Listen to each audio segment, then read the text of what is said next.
Hi everybody, welcome back to my channel. It is Zot Beauty here with the Faye, aka Faith. What's up? How you doing? Welcome to the first episode of the Truth Tea podcast. I'm so freaking excited. We are talking about all the true tea here. We're talking about conspiracies. We're talking about spirituality. We're talking about psychedelics. We're talking about it all here. Everything's gonna be laid out on the table.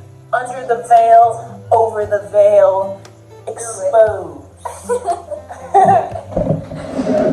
Get ready. Truth tea, are you ready to sip?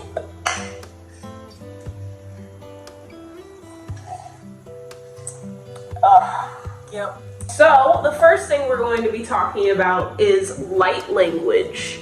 And we're also going to be talking about dreams. Now, our friend Faye here, or Faith, has had a dream where she experienced light language. How about you go ahead and talk about that experience right now? Thank you. So basically, I was in a black void. There was absolutely nothing. It was just completely black. And I saw these 5 symbols. And I had no idea what they meant. And I just woken up and that was the last thing that I had remembered from it. So I'm not sure what the translation is yet. Guess I'm gonna figure it out when it comes to me. It's something that's just there in my subconscious now. So. And what did the symbols look like to you? I could explain it as, obviously it was all black behind, and then the symbols were just like little white icons, just very basic outlines of stuff, kind of like a mix with like a regular image between runes or runes. Okay. So yeah, that woke me up pretty abruptly, and then later on in the day, I ended up actually getting pulled out of my body and astral projecting on accident. I got pulled into it, and much like how the dream with the symbols were a black void, I got pulled into a white void.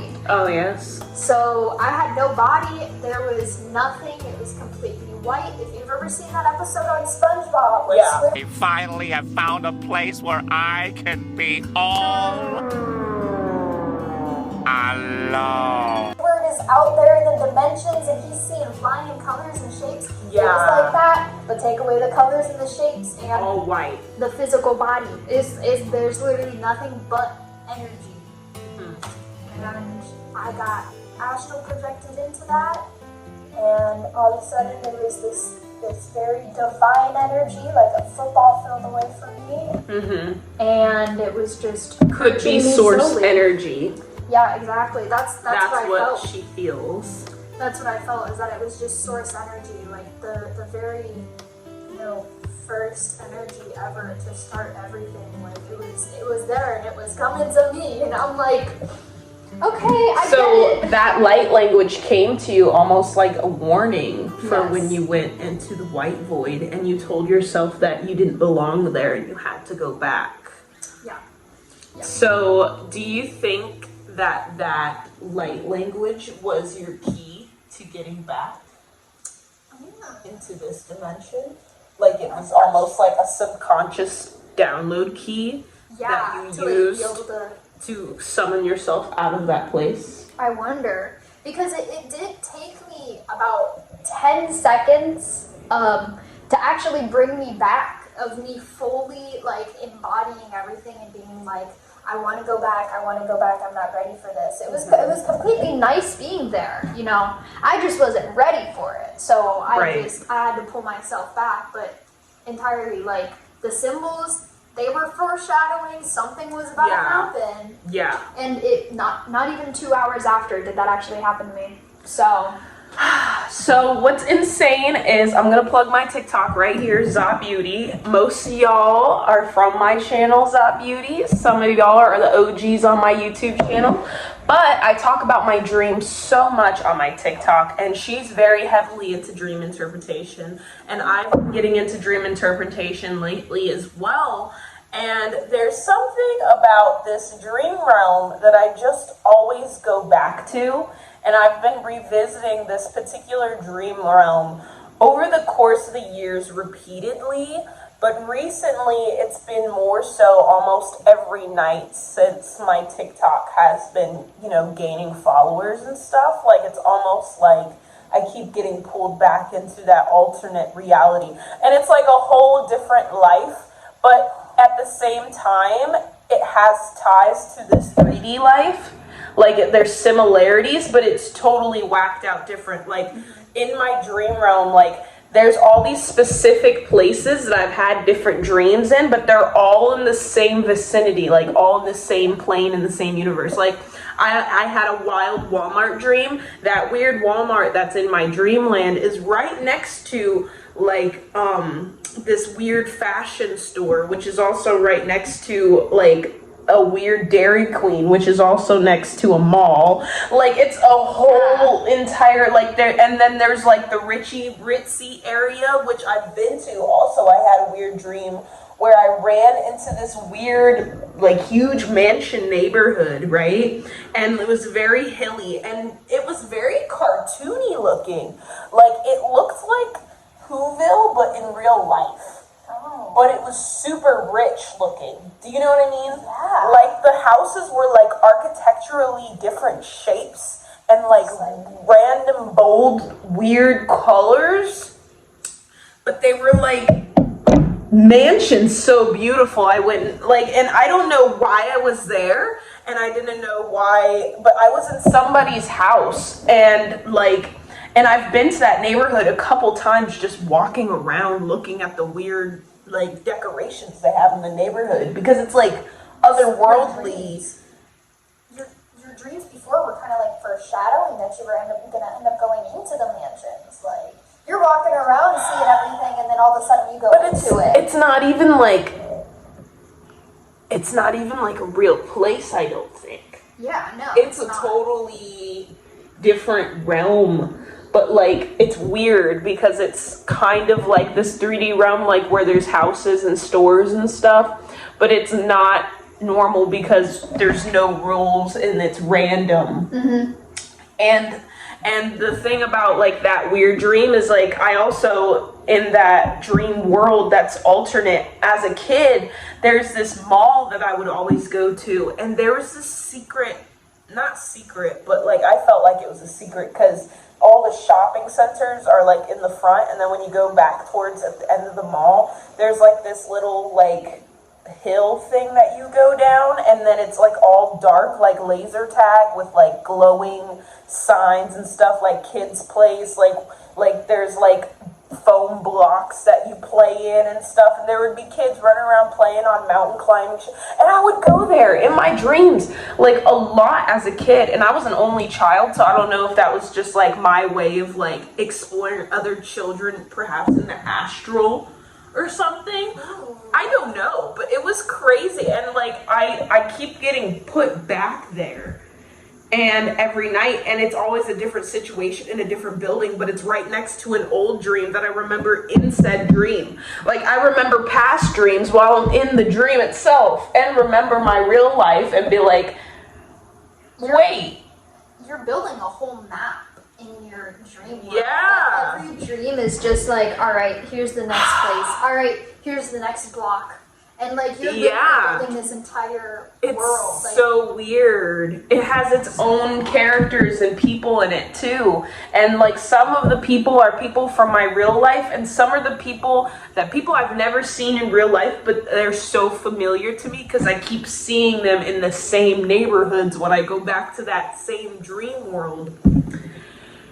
That is so cool. I have a whole other life up there. Like, I have 2 kids up there. Like, I have my normal kid in the 3D in there, and I have this random daughter that I don't know whose father it is.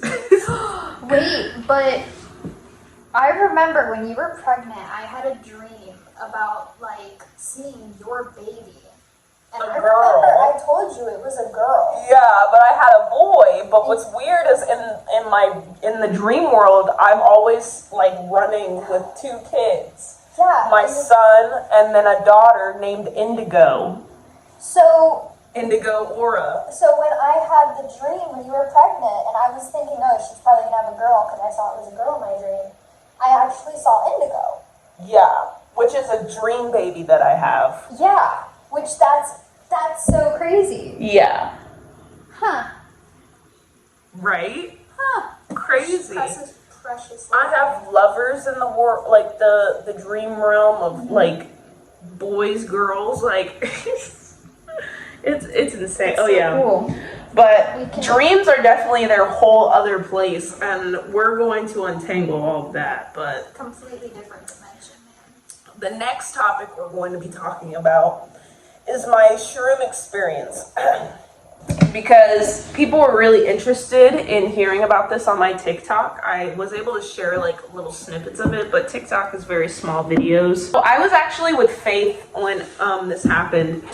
And when it first happened is we took the shrooms and we went to the park.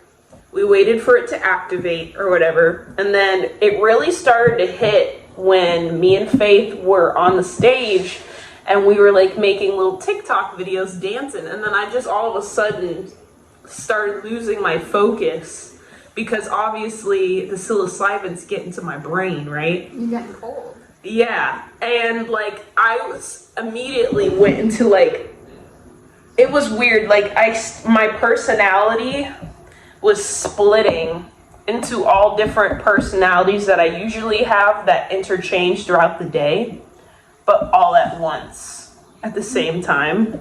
And same thing with emotions too. You were going through emotions fast. Yeah. Like it took like a couple days worth of emotions and like just regular day things and put them all into a couple minutes. So yeah, my personalities started like splitting, and it was at like that specific moment where I was so upset that I was in a human body. I remember looking over to her and I was like, I just want to fly. Like, I just want to fly around. Why am I in this body? Like, I was looking at my hands and I was like going like this. Like, I was just like, what is this meat suit? Yeah, I love that word, meat suit. Literally, your soul is just like, why did I have to? And then all of a sudden, like, I swore I had super strength. And I was like, Faith, I just want to pick you up and throw you to the moon. Like, I dead ass. Like, I was like, let's go to the moon. Like, I'll throw you there and meet you up there. I'll throw you and then I'll jump. Like, what? And super strength. Oh my God. And like, yeah. And then after that, I started going through some super emotional, like, floods of like downloads of all the things that I've done wrong in my past and all the people that I had hurt, like from myself being hurt and what hurt me in my childhood, like all this deep shit that I was forced to reflect through as I was just tripping, right? And shadow work. I just started crying. I was like, oh my God, oh no, my sins. Like, it was like, and then I had to forgive myself. Like, I was literally talking to myself, like, there's nothing you can do now but move forward. Like, it was a whole thing. And then, like, I reverted back to, like, a childlike energy for a second there. And then I was snapped out of it. I was like, what was that? Like, weird. You, like, automatically got pulled in to do shadow work right then and there. And because you did that, right after, of course, you went back into that childlike, innocence, since you just, went through all of the, like, tainted stuff that happens to us, and then you go back to the pure state. So that's exactly what happened. Yeah. And then after that, I was looking at the grass and I was noticing the moving of the grass like this. And I was looking at the trees, and the tree trunks looked like they were breathing, and they really are. And what I saw when I looked up in the sky was the grid of the Matrix. Now, if anybody knows me, I talk about the Matrix a lot, and that's because I believe we're living in a simulation plane. Like, this third dimension is actually like a computer simulation, like a supercomputer simulation. And it's meant for us to learn lessons and to ascend higher or you know, go back to whatever we decide to choose and learn it all over again the hard way, you know, and that's where karma and all that good stuff comes in. But the grid of the matrix basically is you seeing it with your third eye, like this dimension, and seeing the actual structure of the atoms and the electrons and protons and shit. And it looks like geometrical shapes that are almost invisible, like slightly visible. Like it's like dots into shapes. I don't know how to describe it, but it's very beautiful looking and it's scary at the same time because like it almost has like a vibration sound to it as well, like a high frequency pitch. And the frequency of the earth. I tried to touch it, but obviously there's nothing to feel. But it was just literally the design of this 3D, you know, simulation. I was seeing the code, like the zeros and ones, dude, in that. Seeing it kind of like a hologram, like as if we see in like movies how there's like a hologram, you can't touch it, but it's there and you can see behind it. It looks exactly like that. It's just amazing that our brains are capable of seeing that. Yeah. And what, like, the psilocybin, like, what is in that to make us perceive that? And it's just insane because there's my mother, she's seen the grid too, but she's seen it sober. She saw it before she had a near-death experience. That explains it. Near-death experiences change everything. Like there's literal stuff about that, how it can literally change. Some people actually come back from near-death experiences and they went to past lives. When they were considered dead, they went to past lives and were able to see all of that, and they come back. And some people, because of those past lives, they like spoke different languages, and so when they woke up, like they could speak that language. There's actual like cases where that has happened. Like, I've heard about that. And that's just crazy. Or like, when someone goes into a coma and then they wake up speaking Japanese. Yes, exactly. Or something crazy. Literally, that's happened. They've never met a Japanese person once in their life. That's crazy. They've never known. There was one case, I'm pretty sure there's more, where they forgot their original language and they could only speak the one from their past life. Like they'd never taken a class ever, and they just woke up and knew that language, and that was it. That was how their brain worked. I made a video about past lives on my TikTok that blew up. Everyone was asking how I did the memory regression. I watched this video, and I'll link it at the bottom of this video. I watched this video with no ads, and it's like a couple hours long of this guy. I think his name is Bob. What does that sound? I don't know. I may correct that later. I don't know. Maybe it's not Bob, but this guy, he does this guided meditation, and it helped me flood those memories back as I was doing the meditation, like an hour in. So, but I had also had past life flashbacks many times before my past as a child, but I just thought it was my imagination. So I never really correlated it to past lives until, like, as I got older and started getting into spirituality and learning about past lives and stuff like that, and reincarnation and all that. Then I was able to put the pieces together that those memories, my imagination or whatever as a kid, those were actually memories of past lives that I had. And then when I did that memory regression video, and I got even more information from those same snippets that I used to see as a kid, I was like, oh my god, yeah, that's definitely what this is, bro. That's insane. Yep. And the one that really resonated with my soul was the one where I was an Inuit woman, like a teenager. And as a kid, I would float in my grandma's pool, like face forward, like on a floaty.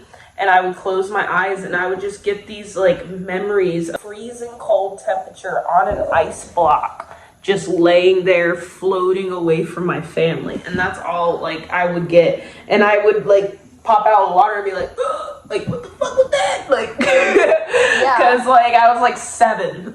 So It was just weird that I was tapping into, but it was probably the water that triggered it, or the way I was laying down in the water that triggered that memory, because I was like, oh my God, because I was supposed to go hunting and I was told not to go by myself, and I did anyways, and then an avalanche happened, and then I ended up, the ice that I was standing on ended up breaking off, and then ended up freezing to death. That's insane. But that's crazy how like you can just be going throughout your normal day and then something will correlate to a past life and it'll bring it back up. Like, Yeah. you'll be able to see it and feel it entirely. Just like normal memories, when you smell a certain smell and it takes you back to middle school or something like that, like stuff like that, like memory triggers. Stuff that was sitting there in your subconscious. So the next thing we're going to talk about is sex in the astral world. So not many people know this, but when you astral project, you're able to actually have relations with other astral projecting people or spirits or whatever. And Faith has actually had this experience happen to her. Would you like to go ahead and go into that, on how that happened, what caused it to occur, what sensations did you feel, Okay. etc. So basically it had happened right when I was about to fall asleep, and the way that I work, I make sure if I'm ever gonna do like work with somebody or anything like that, if I'm gonna enter their dreams or astral project to them, they have to tell me that that is okay. So that is one thing. Permission. Yes. Consent. I got permission and I got consent because it is way more important. It is such a deeper connection to somebody when you do that there. Yeah, because it's spiritual. Yeah, and it's not your physical body. Yes, you can see it there, but it's all your soul. Like, Yeah. talk about soul ties, that's a literal soul tie right there. So I got my permission and I decided to astral project and imagine what it was like, and I totally embodied it. And the next day that I woke up, I remembered from the middle to the end of it, of how like surreal it was, and the other person told me basically the beginning to the middle where we crossed. So we were able to get the entirety of it. So she and piece it remembered the together. dream the Yeah. same time, and she knew what happened, and they were in the same room in their dreams at different times. Yeah. Like she remembers the last part, and then the other girl remembers the first part. And then we both, like, in the middle, we got pieces together. Yeah. So the feeling of it is much like what you would imagine of, like, you know, obviously this like orgasmic feeling, just normally in the physical realm. But when you're there in the astral, it is like on a totally different wave. Yeah. Like if you were thinking of like tantric sex, where you're able to activate all of your chakras at once. It felt so intense. It was like 10 times more than how you would imagine your regular one right now. Right. So real. Something that the physical can never reach. Yeah, literally, it was. Yeah. A insane. spiritual G-spot, if you will. Yes, and I will. Because it was insane. And I When will. you woke up, did you feel drained at all? Oh my gosh! Yes, and not even in This is where you gotta be careful too. This is where you gotta be careful with astral projection sex. Because if you're doing it with a stranger that you just meet in the astral plane, you don't know that person in real life. Just like would you have sex with a random person? Well, maybe you would. I don't know. We're not judging. But listen, there's energetic ties inside of us, and what if that person is a negative, low vibrational being? Of course they're astral projecting, so they got to be some kind of woke, right? But everyone has their own baggage, and not everybody has gone through the spiritual, enlightenment, and not everybody's trying to get better. Some people just like to stay where they are and where they are at, and then continue and do whatever they want and take advantage of the pleasures of the astral. However, some people can end up being super drained when they wake up because it's literally an energy transference that you're doing, and that person can soak up a lot of you, especially if you're an empathetic person or someone who's very open heart-wise, you know? Yes. Then you, let alone just switching energies normally in the physical when you do that, but also in the astral, it does get a lot more intense than that. Like, it really does happen. You will wake up normally just a little bit drained from it, but if it's something where, like, you know, Raiden was talking about with, you know, them not pursuing their shadow work and everything like that, you will feel entirely drained. Their sadness, yes, their depression that doesn't even belong to you. It'll just sit there in your tainted aura for no reason. You will wake up and you will have their demons. Those persons, that person's baggage will just be with you. It's insane. Luckily, I didn't have that. I just felt like the normal amount of like drain because it was such an energetic transfer. It's still a lot of energy. She probably just woke up with the dry mouth or something. Yeah, exactly. Like I just woke up and I was like, man, like you just felt like you just had like such an intense workout, but luckily I didn't have any of the baggage or anything like that. So. Yeah. Well, thankfully the person she did it with is a good person at heart. Yeah. She's not a sucker, she's a giver. Mm-hmm. So if anything, she took some of her energy. Yeah, exactly. So we're both empaths, so yeah, we just transfer to each other. So. Right. A very equal exchange. Yeah. Mm-hmm. So that's that part. What is our next part? So the next part that we're going to be talking about is you wanted to shout out a Discord that you're a part of. Yeah. That we're a part of. The Higher Consciousness 5D Discord. Go ahead and plug the links there. It is a 5D to 8D Discord. There's like over like a couple thousand people in there. Like there's a bunch of people in there. It's not like a small Discord, so it's a big one. Yeah, if you're looking to just get information, there's literal channels you can go there and people plug in articles, people plug in videos, aliens, texts, God, all of it. Everything, tests that you can take to find out which planet origin you're from, like serious stuff like that. Yeah, like and even then, if you're not interested in that part, if you just want to go there and make friends that are also spiritual, because it is very difficult to find other like people that are like us, so you can do that. And people even go on video calls with each other and just talk about whatever they need to talk about and get it out. And I'll plug the link to that Discord, the invite code, underneath this video as well. Yep, so you can find it. Just click on it and accept it. The next thing we're going to be talking about is making awareness of your emotions and cleansing your energy and protecting your spirit, and also evaluating yourself from a non-biased point of view. Yes, that is a very intense one, and it is very important. Because if there's any work that you can really start with, it's being aware of your emotions. That's what starts everything. So with shadow work, basically is what this is you have to identify the problem. You have to ask yourself questions of what makes me feel a certain way? Why does it make me feel a certain way? Where does this come from? Where does this emotion, what is this emotion trying to accomplish with my expression? What am I really trying to get to the root of? What is the issue? And once you ask yourself those questions, even if you don't have the answer right away, you can still write these questions down, and eventually your higher self will start to automatically write the answers back out to you, and you will figure out the puzzle of what's going on, and you'll figure out which parts of yourself you need to work on in order to ascend higher into a higher vibrational consciousness, so you can radiate that love energy.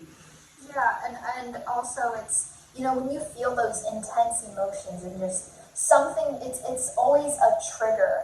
It's trying to become aware of when you were triggered. So as soon as you feel an intense emotion this made me so mad right now, or this made me so upset right now, look at that and be like, why did this make me feel this way? Mhm. Does this correlate to something else? Like, does this correlate to my childhood where something like maybe similar happened, you know? And then see, oh, well, maybe I want to react this way to that emotion because that's how I reacted as a child, you know?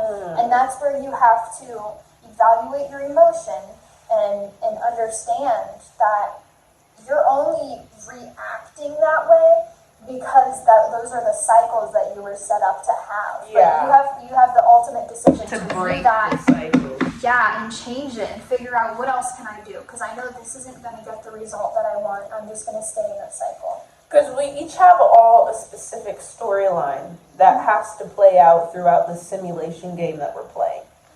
We each have our own negatives and positives, our strengths, our weaknesses, our ups, our downs, our tragic events to our blessed like moments in life. Yeah. Like we all have our own specific main character energy. And because of that, we're able to decide whether we're going to manifest everything we desire in this moment when we realize that we're actually just playing a game and we don't have to play on autopilot anymore, or we can take control and actually pick the options that are going to make us succeed in life rather than those lower vibrational or physical wants, limitations. Yeah. The human mind, separating it from your higher self mind, because that's what evolution is basically. If you believe in evolution, we evolved so much to now we're trying to evolve to where we don't need a body anymore. Yeah. You know, that's what ascension is getting yourself prepared for when you're just a spirit. So right now we're living this human experience, and that's cool, and we still do that on the side where we have to go to work and we have to, you know, play the game with our little coins and all that stuff. Playing The But Sims right now. at the same time, we want to make ourselves aware of the patterns that we've grown up with and that we have dealt with, and the things that bother us and the horrible thoughts that go through our minds and the horrible tragic events that went through our mind. Think about the storyline and think about how it connects and why this happened and why this happened and what's coming for the future and how you can use those experiences to your advantage to level up. And it's very hard and it's very emotional, and sometimes it takes a lot of pride away, because It does. when you go into that stuff, you have to admit to fault to things, because like when you actually take a deep dive at yourself, you realize, wow, I've been living in my own head with my own rules. Yeah. You know? Your own conditions you've been taught to believe. You have to view those and attempt to break out of them. And the easiest way that I try to do that, because it's really the hardest work that you can do, but it is the most rewarding. But an easy way, because you know you and I are very creative and we like to think of it very imaginatively. Yeah. I do think of it as like The Sims, where something will trigger me and I'll just be like, okay, I can react and say something back to just give that energy back, right? You know, the old Like cycles. you see two options. Yes, I see the two options, and I can either give that energy right back, which is just feeding into my old cycles, Yeah. or I can take that energy. And feeding into your ego where you feel like you need to defend yourself. Exactly, and just, you can take that energy instead and just correlate it differently and be like, all right, I'm going to react differently. Just pick the other option that you have yet to try, because you never know. It could turn out good, and that one could lead to another one, and you're just totally on a way better wavelength than what you were set up to have. So, it's amazing.